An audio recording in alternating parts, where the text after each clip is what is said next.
Police say they arrested a man accused of shooting and killing his neighbor.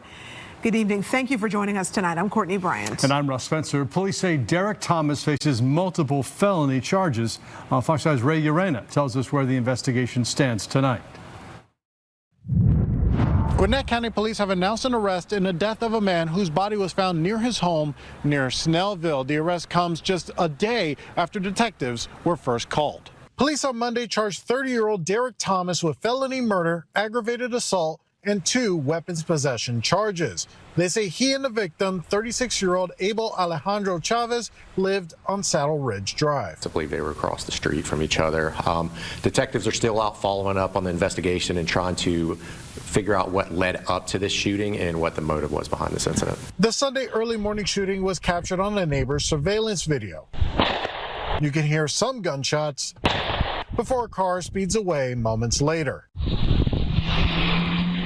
They're still canvassing and speaking to witnesses in the area, looking for other possible video cameras or anything to figure out what took place and transpired to his death. Neighbors said off camera they are nervous and scared after the shooting. They described Chavez, who went by Alex, as an animal lover who was married with 2 children. They also say he was always willing to lend a hand when they needed help. This was a isolated incident there. Like I said, detectives are still following up and trying to figure out what led up to those particular circumstances. Thomas remains locked up at the Gwinnett County Detention Center. We did speak to Chavez's family, who says that they want privacy at this time. Reporting in Gwinnett County, Ray Urena, Fox 5 News.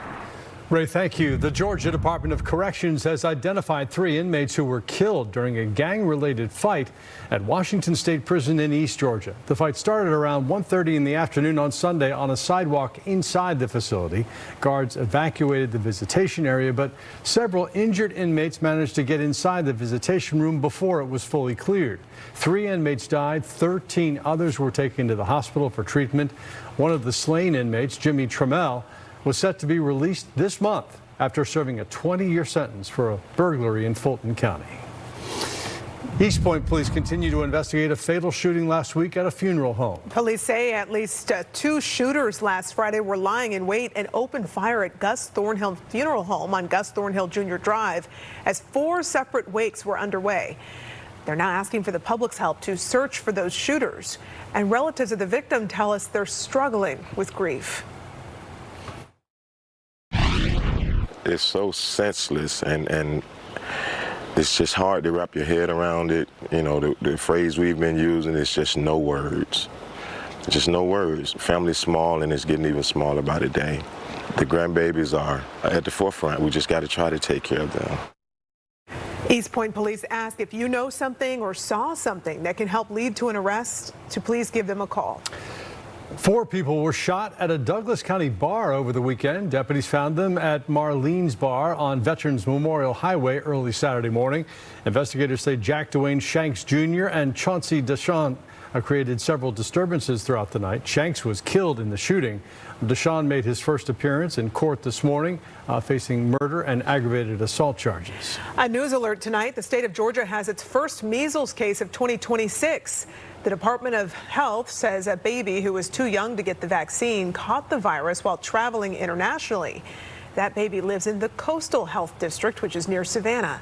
Health officials are working to identify anyone who could have come in contact with the child.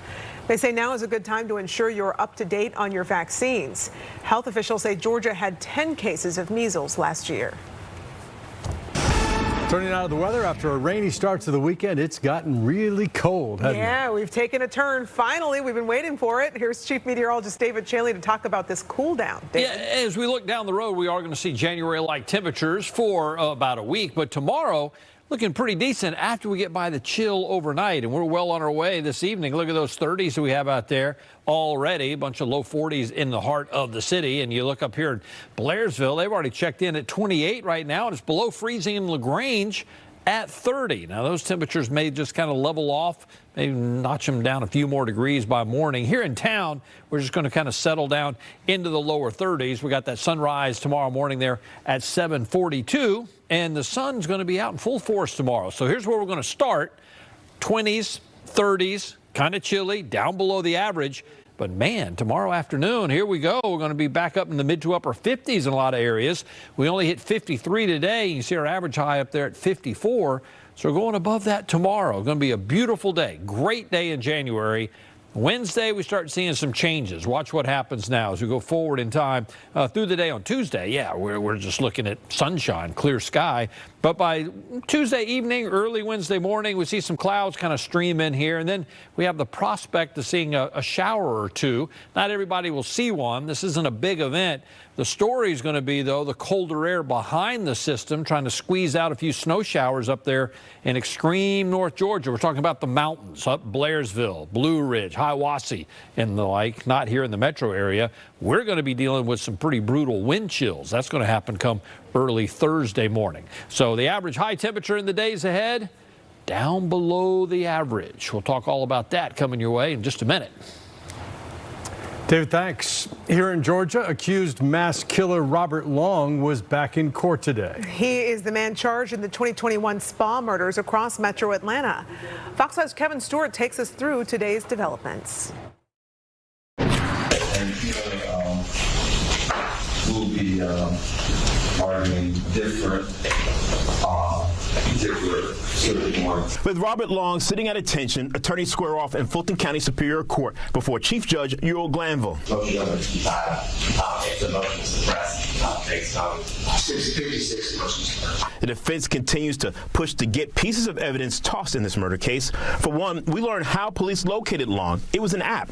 Long's parents had their son's location on an app. They called police to let them know where to find Long. The defense wants that evidence suppressed. It argued Long's privacy, among other things, was violated by the move. Judge Glanville disagreed. Prosecutors charged Long with 8 murders in the 2021 spa shootings across 2 counties, 4 people in Cherokee County and another 4 in Fulton County. You may recall Long has already pled guilty in Cherokee County and is serving a life sentence. Fulton County prosecutors are going for the death penalty. He faces 19 total charges in Fulton, so there is a lot riding on each of these motions. Yes, Your Honor. This is a claim that not that the 4 corners of the affidavit are insufficient, but that there's a problem with an assertion of that. Kevin Stewart, Fox 5 News.